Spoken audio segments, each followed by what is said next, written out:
everyone. So I've been reading a lot on the forums about how difficult it is to fight in the new Hebrew F-4E against MiG-19 and MiG-21s flown by AI. Personally, I don't find it challenging at all. As somebody pointed out on the forum, the AI is very predictable and flies reactively. In other words, it reacts to what you do. So it's really up to you. If you don't make any mistakes and let it get behind you, you should be fine. Once it gets behind you, it's kind of difficult to shake off. But if you play your cards right, you should be all good. So in this case, we went ahead on pass with a MiG-19, and now he's trying to do like a vertical scissors with me. But even now I can see that he's not going to be able to make it. So the AI does this quite frequently actually. Every now and then people will do it, but not as often as AI. At any rate, let's try the second engagement. And with the MiG-19, it does carry missiles, but they're ancient. They're rear aspect only. So unless I get him on my 6, he's got no chance to use it. He's much more maneuverable than the MiG-21 though. So strategy is to keep my speed up and keep an eye on him. And I'm gonna actually pull slightly ahead and let him fly past me. And now he knows I'm pretty close, so he's gonna start his usual tricks. In this case, another sort of vertical scissors, but that's not gonna help him. And we're down on the deck, and now he's mine. Unless I do something outrageously stupid.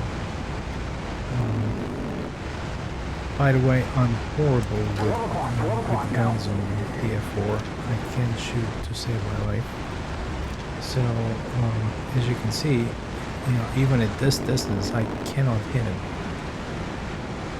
But even I eventually get lucky, so he's out of options.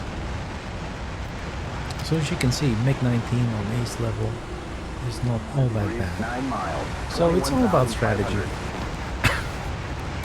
Now I hear people say you should go up and fight vertical fight.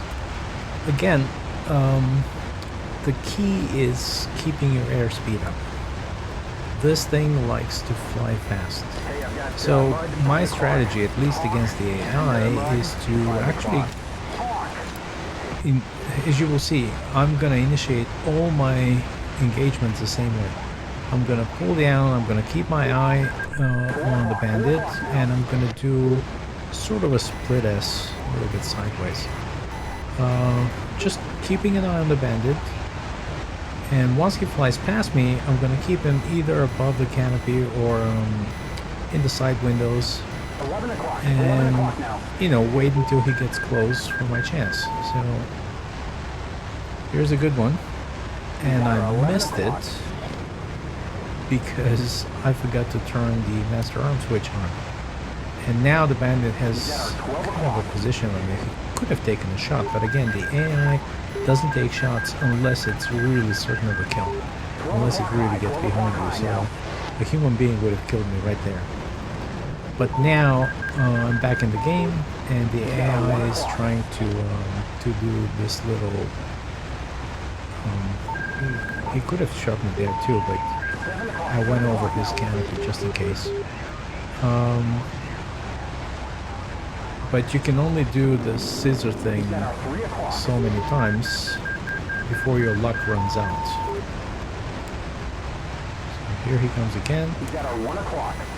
And this time it cost him a wing. So I wouldn't call this a definitive engagement. If I was flying this against a human, I probably would have been shot down when he reversed when I was trying to fiddle in with my master arm switch. Here I push the stick forward at Mach 1 and I blacked out for a second. But no harm, no foul. I'm doing the same thing. I'm gonna do like a split S kind of thing, and I'm just gonna keep an eye on the bandit and wait for my chance. So I'm watching him in the side mirror, in the side window here, and as he flies past, I let off a burst, and that's one short engagement.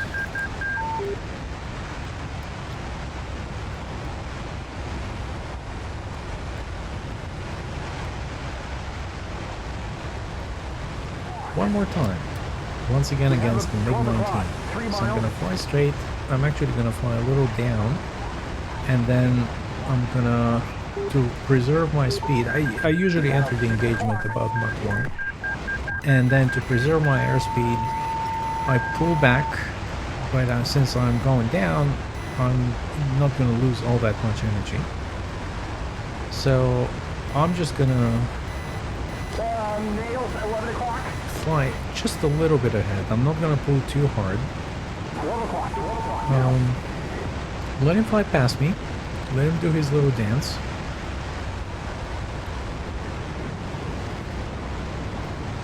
Eventually he runs out of energy, and he's down on the deck.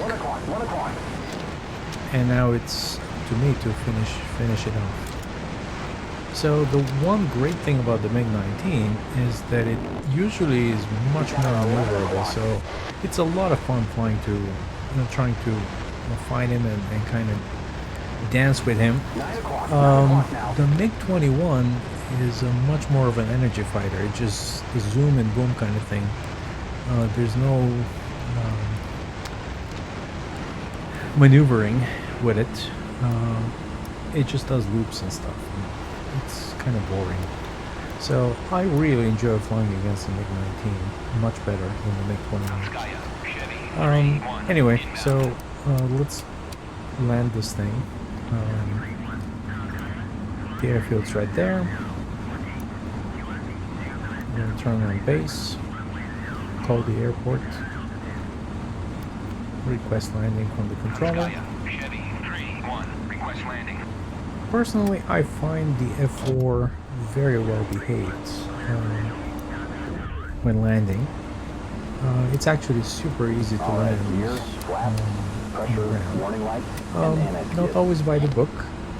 I know you're supposed to, if you talk to the purists, you're supposed to have a perfect angle of attack, on speed, on AOA, good lineup, but even without this, you can still pull off some very nice soft landings.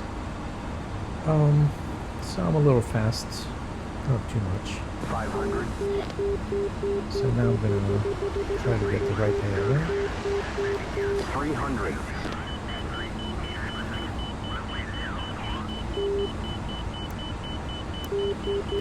There you go. 100. More or less on speed, just a little fast. Now go slow. More or less on average. This is not bad, I should say so myself. Certainly a soft landing, Jester doesn't mind it. So as long as Jester's happy, I'm happy.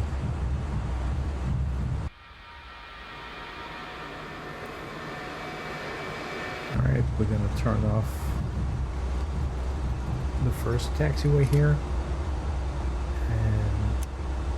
and then we'll set up for our MiG-21 engagements.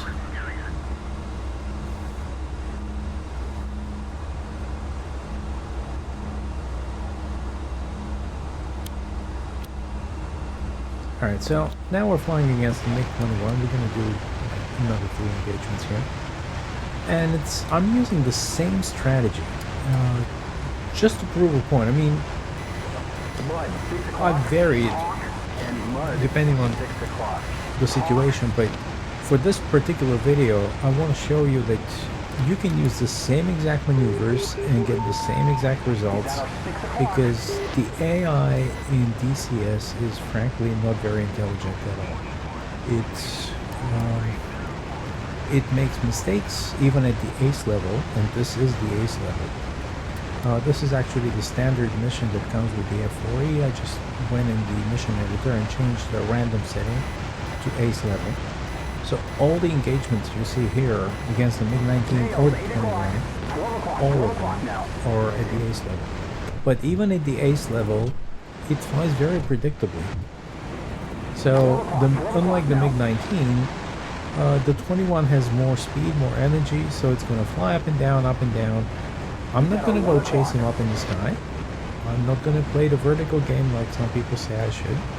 I'm just going to try to preserve my energy while he's pulling hard, and at some point you will see that there's going to be vapor coming off the wings, and that's my cue that he's actually slow and low on energy, and then I'll move in. So right here, you can see it now. So there he is, he's going up, and now right there, you can see the vapor coming off the wings. And even a bad shot like me can score on such a slow target. 5 o'clock high, 5 o'clock high. Clearly, that's not the way MiG-21 should be flown. He's maneuvering for a shot. A human being would have done a much better job, much more intelligently flown compared to this. Of course, my friend Jester thinks that the guy is trying to engage me and shoot me down, so I turn around just to show him that that's not the case. Don't worry, Jester, we're all safe. Guy's going down. There's his parachute, actually. So, okay, let's set up for another MiG-21 engagement.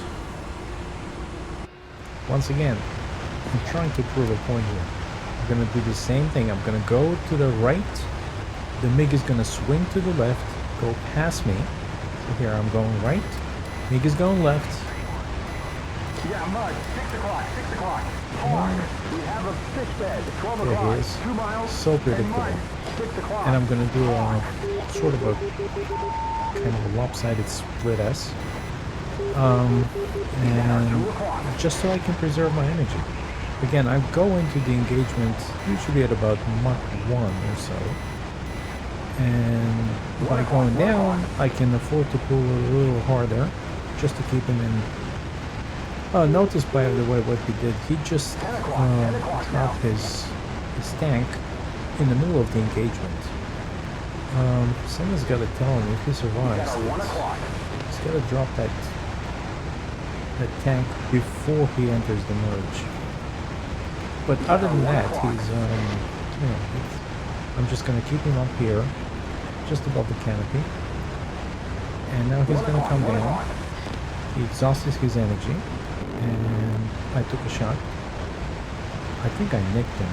12 o'clock now. I didn't think it was bad, but I guess I must have damaged something because he couldn't pull out of the dive.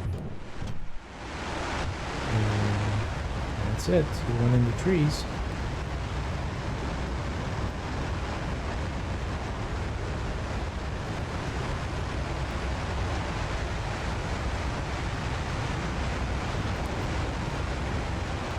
Alright, one final engagement. Same exact thing. I'm going in at about Mach 1, and I'm gonna let it fly past me, and then I'm gonna dive down, keep an eye on him, 6 o'clock, 6 o'clock. preserve my energy. We've got our 12 o'clock.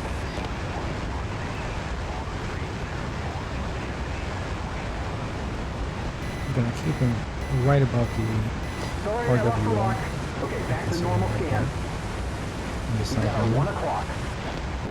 I missed an opportunity here. I could have taken him out.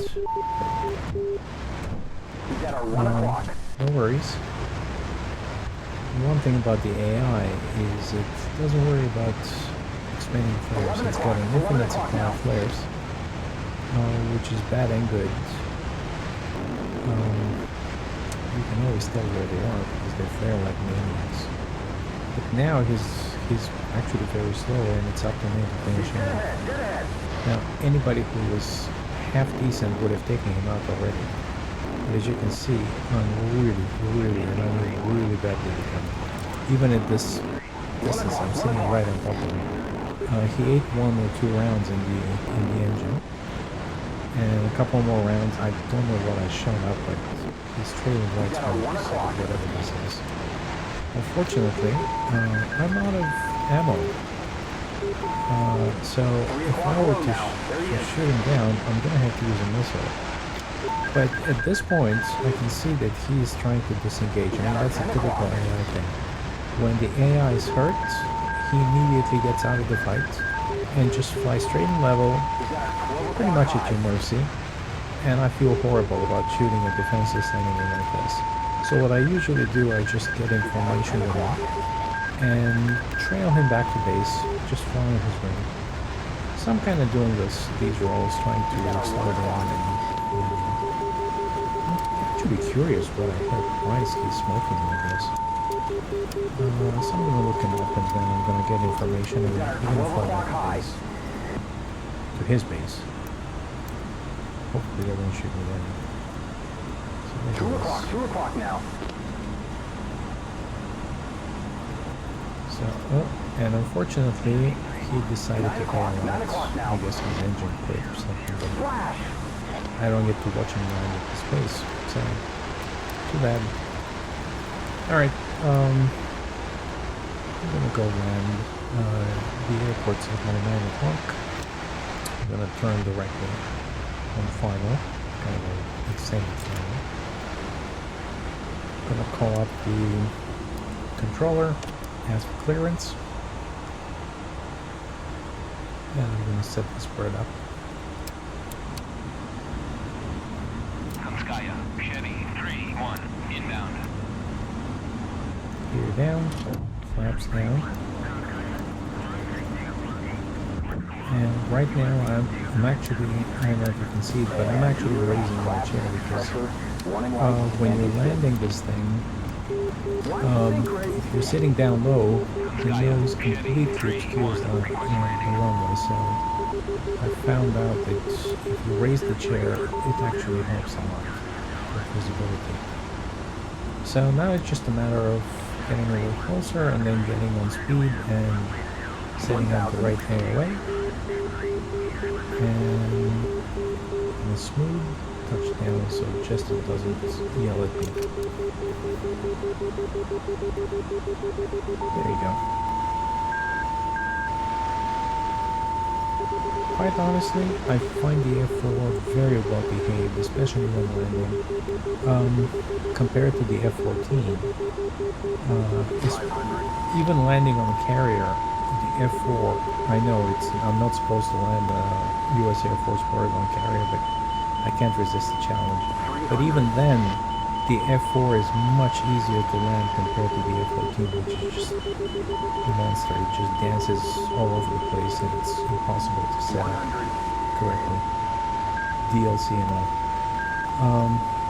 The F-4 is very well behaved. It trims out nicely, and as you can see, landing is a piece of cake, especially on a huge runway like this. Not a problem at all. And Yeah, if the runway was red, the jester's happy, I'm happy. Let's go home. Let's park this thing and shut it down.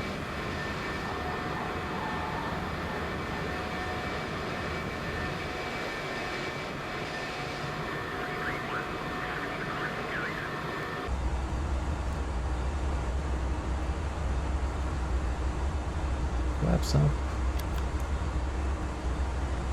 Brakes in. Parachutes go. Yeah, I know I'm not supposed to drop the parachute in the middle of the runway, but so what? No one else around, as you can see. So we're gonna go park in the first spot that we come across.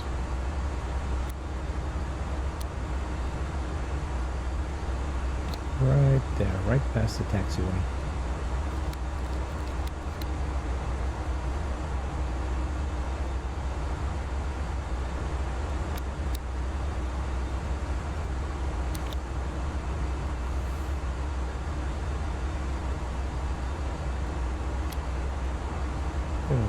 down to the grass and then I'm going to turn around. Unfortunately, I seem to have disengaged my nose wheel steering, but that's fine. This thing turns on the dome, so I'll just bring it around. And there we go. Right there, perfect. So let's go the ground crew.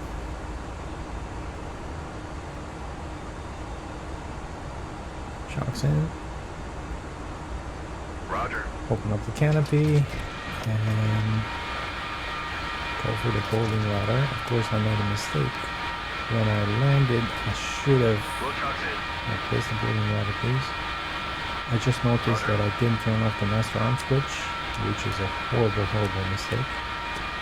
But I guess nothing don't hurt, so... right engine is off. Right generator is off. And the right engine switch is off. Now I'm going to shut down all the other switches, all the communication.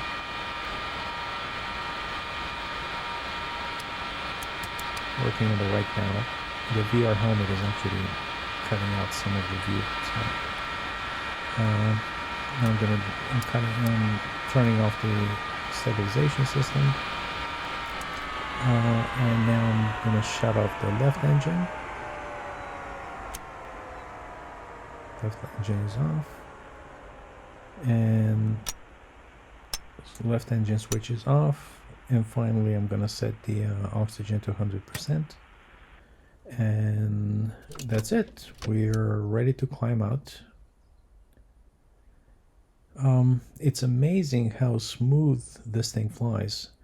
I thought with all the complexity of modeling these features, it's going to be very difficult, very taxing on the hardware, but no, it's a beautiful plane. Great job, Heat Blur. Thanks for watching.